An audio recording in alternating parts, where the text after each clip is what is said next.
Hey, so today I wanted to talk about the idea of the fall with Adam and Eve. And a lot of my thoughts were spurred from listening to a video discussion between Alex O'Connor and Jonathan Pageau titled Deconstructing the Fall. Man, they are just two different types of thinkers, and there was a lot of awesome content that spawned from their discussion and interaction about the fall. If you're not familiar with them, Alex O'Connor, I believe, identifies as atheist, but is very well educated in different spiritual ideologies, and Jonathan Pageau is known as a symbolic thinker, and I believe he's Orthodox Christian as far as his spiritual ideology focus is concerned. And so there was the style of thinking, though, that kind of came to the plate was a symbolic thinker, someone who's looking at these not so much abstract ways of viewing dynamics and parts and items and pieces, but representative, right? So he's looking at the symbolism. What are these pieces and items of the story represent ultimately, which paints a really beautiful narrative and larger picture, while Alex is a little bit more of, he's a skeptic, and so he's a little bit more of a literal style thinker. And so that created a very fascinating intersection of interaction. My background is focusing on psychologically supportive spirituality, and so I'm in school to become a clinical counselor right now. But I also see spirituality as a big component of our personal wellness, and that the journey to discover spirituality and how it applies to us personally is very unique and a journey worth embarking on for everybody. So let's dive into this discussion of the fall. Like I said, I'm doing more of I'm going to try to speak as if no one has seen this video, because it is dense at certain areas, and you will have to have a genuine interest in the content in order to stick around for the full 2-hour discussion. But I'll be responding a lot to it, and then at the same time I'll try to also expand just in case you haven't watched it. So ultimately, the fall, the story of Adam and Eve, I'm going to really just summarize it. God created Adam and then created a helper, or this kind of opposing force, an opposing challenge to him, which is Eve. And they have reign and dominion over the animals in the land, and they're told, you can have anything you want except don't eat from the tree of knowledge of good and bad. And a serpent pops up, tells Eve that, surely you won't die. God says that she would die. Serpent says, well, surely you won't die if you eat from this tree. And Eve saw it was good to look at, and it looked delicious, so she took a bite, shared it with Adam. God came out and they hid, and when confronted, Adam blamed Eve blamed the serpent, and ultimately God said, okay, well, now you're about to perish into death.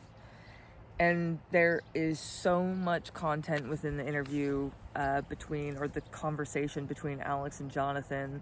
I really do highly recommend it, because I'm not going to dive into a lot of stuff that I feel is worthwhile to dive into.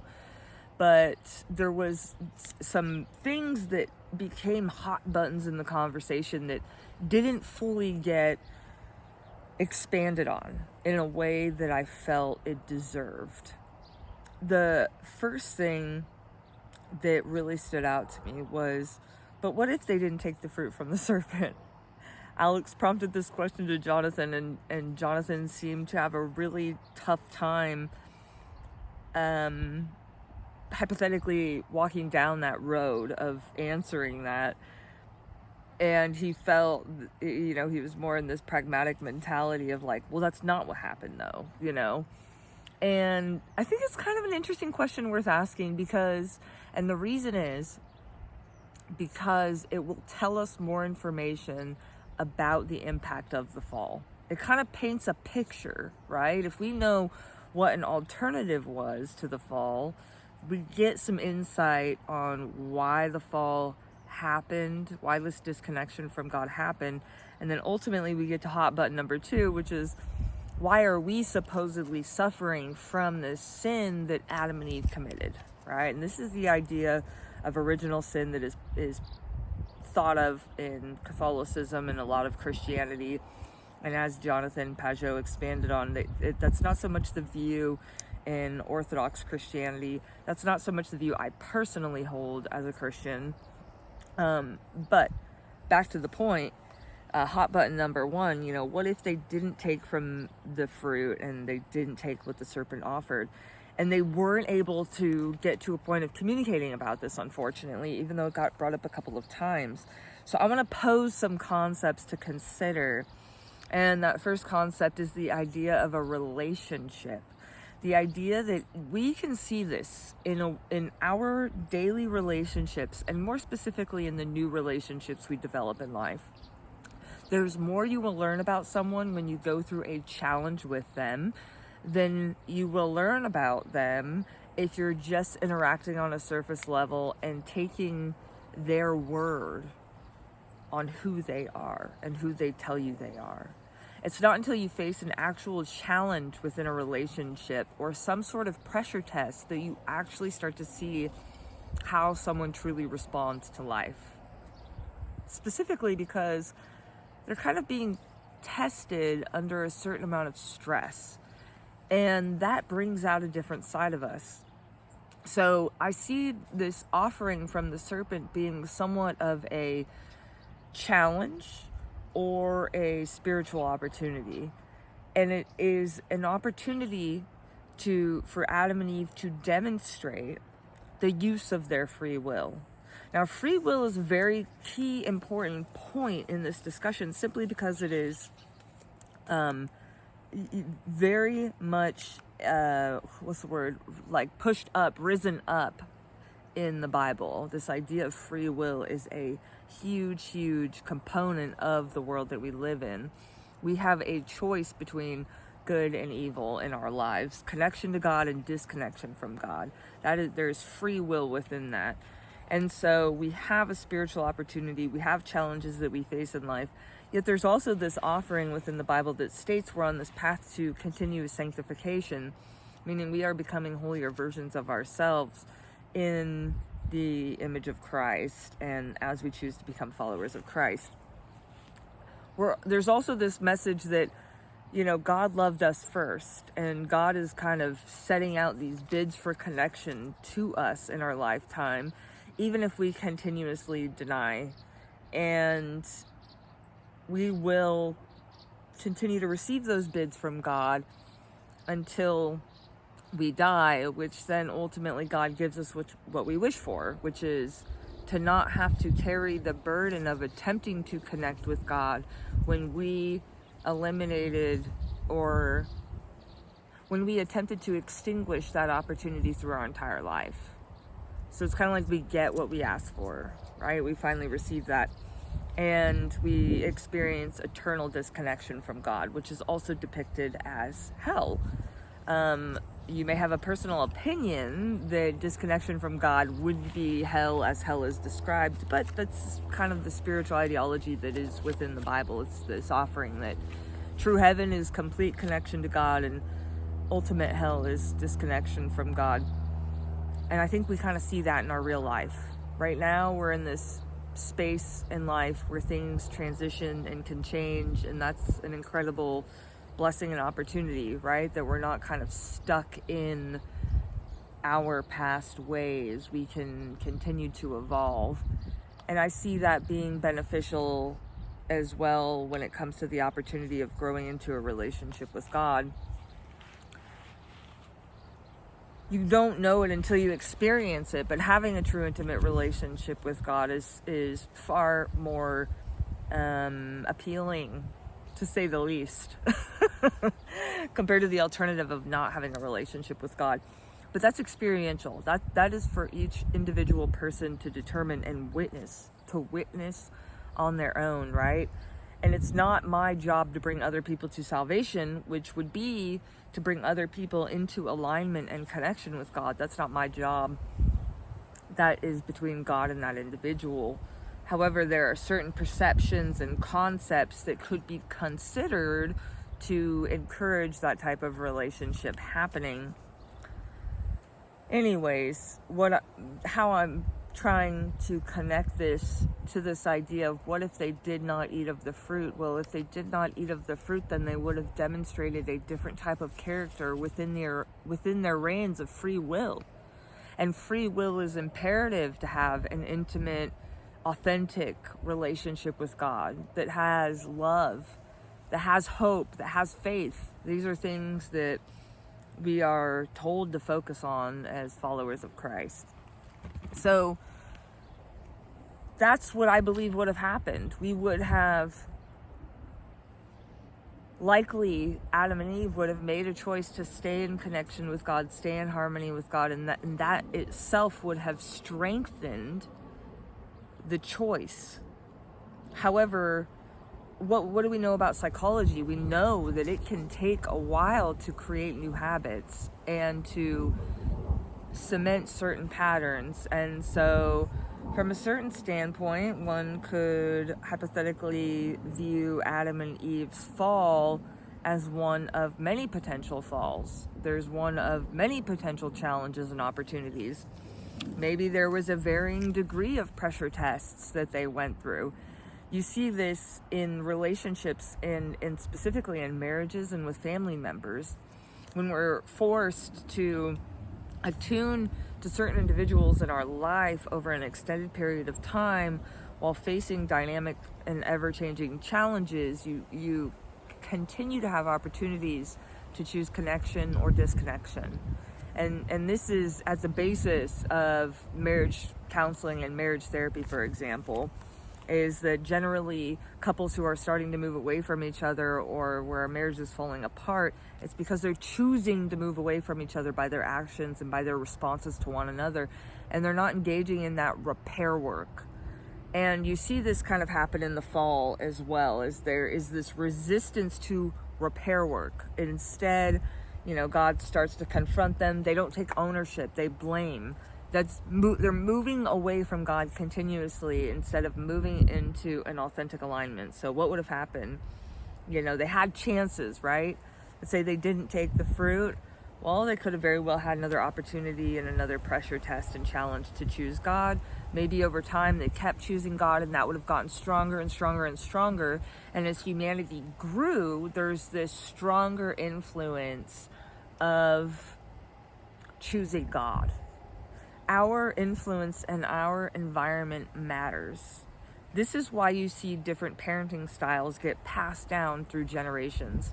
This is why you see different communication patterns get passed down through generations. Is our own family, when we are raised, is a specific environment, and we can't escape it. It becomes a very strong part of who we are. And so maybe that's what would have happened. We would have been able to avoid this entire fallout of living in a world that has good and evil colliding, and now being called to engage in the evolution of that, essentially towards the experience of heaven and towards full focus on connection with God. So that's one alternative. Second alternative is that Adam and Eve take some ownership. Okay, they still eat from the knowledge of good and bad, the tree of knowledge of good and bad, but they decide to take ownership. God, I messed up. Adam says, I took from Eve, and I'm so sorry I did that. I knew better. Eve says, I took from the serpent. I knew better than that. And who knows what God would have done? Maybe God would have respected that. I mean, consider your relationships, right? When we really love someone and we feel a genuine acknowledgement of their wrongdoing, and there's a genuine choice and aim and trajectory towards change, we're very willing to open our hearts back up into trust and vulnerability with that individual in person. And then as a bond grows, sometimes it's even stronger than it would have been before had that challenge not been in place. So that's what I feel when you look at it from a psychology lens. I would love if Alex and Jonathan watched this and gave me feedback, but I don't know what the odds are of that. But Alex, posed a really great question, and I would be curious as to what he would say to a response about those considerations, and Jonathan for that matter. There was also this discussion of the serpent. It's the serpent isn't specifically depicted as Satan in the fall in Genesis, and instead is described as this cunning animal, and almost like the wisest of all animals. And there's something pretty profound about that, and to think about that, because what if it's not Satan and instead it's just the embodiment of challenge, the embodiment of spiritual opportunity? That's something worth considering. If it was Satan, that would kind of put an interesting twist on the rest of the perception of Satan throughout the Bible. And, it is kind of this meta-narrative that, Satan is the adversary. There is this opposition and resistance to good. And sometimes that's what challenge is. So I kind of see from both lenses that Satan could be a fitting identity for that serpent, yet also if it wasn't, then what was it? They mention in Gnosticism, they identify the serpent as Christ, which is also kind of an interesting thought. Yet Christ is also depicted as the method of our reconciliation to God. So in essence, that kind of fits into a certain level through that lens, right? Is that the serpent is offering this opportunity to reconcile towards God even more closely. What if the offering to eat from the tree of knowledge of good and evil in itself was an opportunity to reconcile more closely with God, or to affirm our reconciliation with God? That's something all worth thinking about. Now, this leads to hot button number 2, which was that it's kind of sinister for God to allow this fall, especially because now it affects all of us. This is the story that emphasizes the origin of sin, and sin is really just rebellion or disconnection from God. And so Alex was pointing out, why are we subject to the fallout and the side effects and the consequences of something that another person chose? And this is also ties into this idea of generational patterns being, passed down, and the power of environment, right? If you have a parent that's abusive, the odds of their child growing up and having children who they abuse as well is extremely high. You see this within sexual abuse issues as well. Those who are inflicting the abuse, they are very high correlation of them going through that abuse themselves.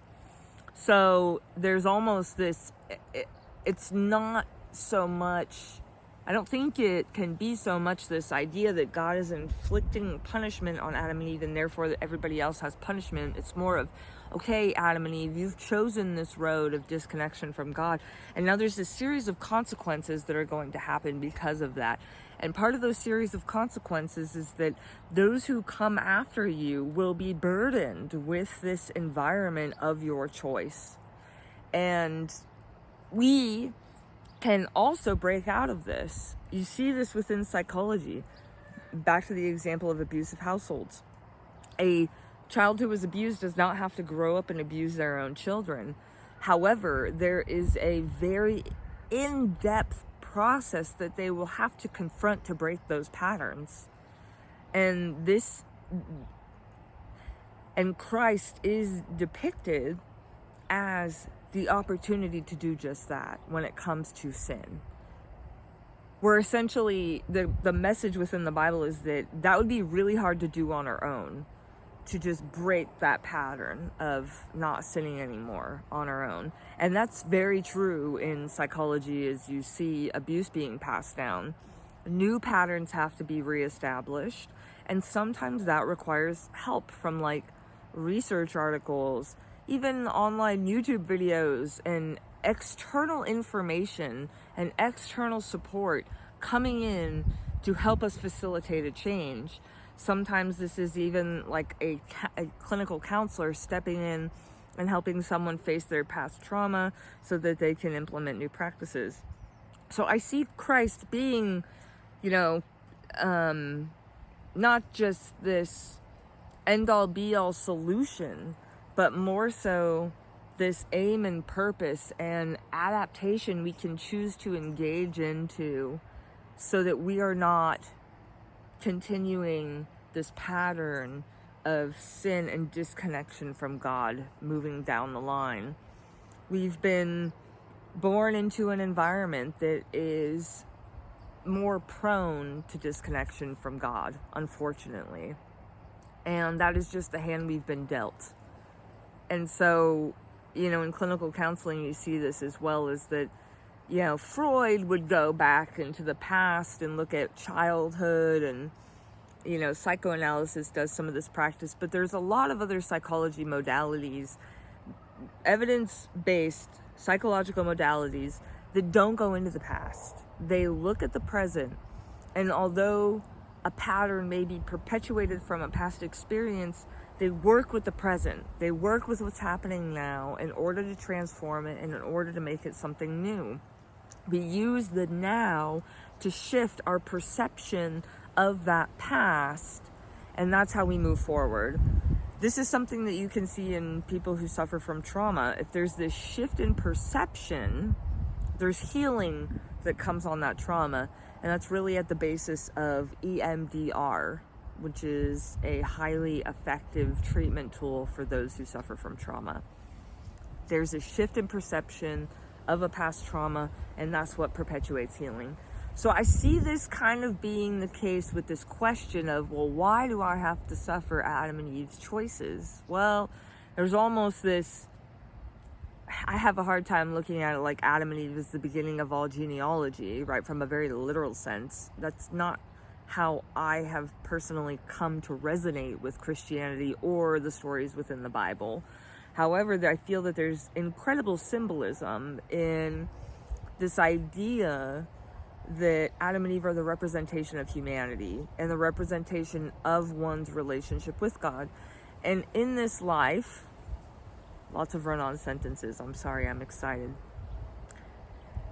In this lifetime, we continually have opportunities to choose God and build an intimate relationship with God.